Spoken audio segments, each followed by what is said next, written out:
At the door here, and it's got panic hardware.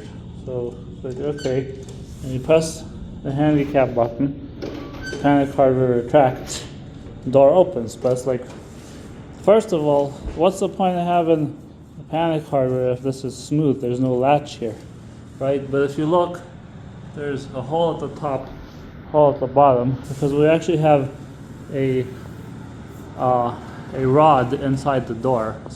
It's actually like a wire, and there's a latch at the top and a latch at the bottom. You can see where this notch is. The latch pops out when the door opens, and that's when this door closes, causes the latch in the top and the bottom to extend and lock the door.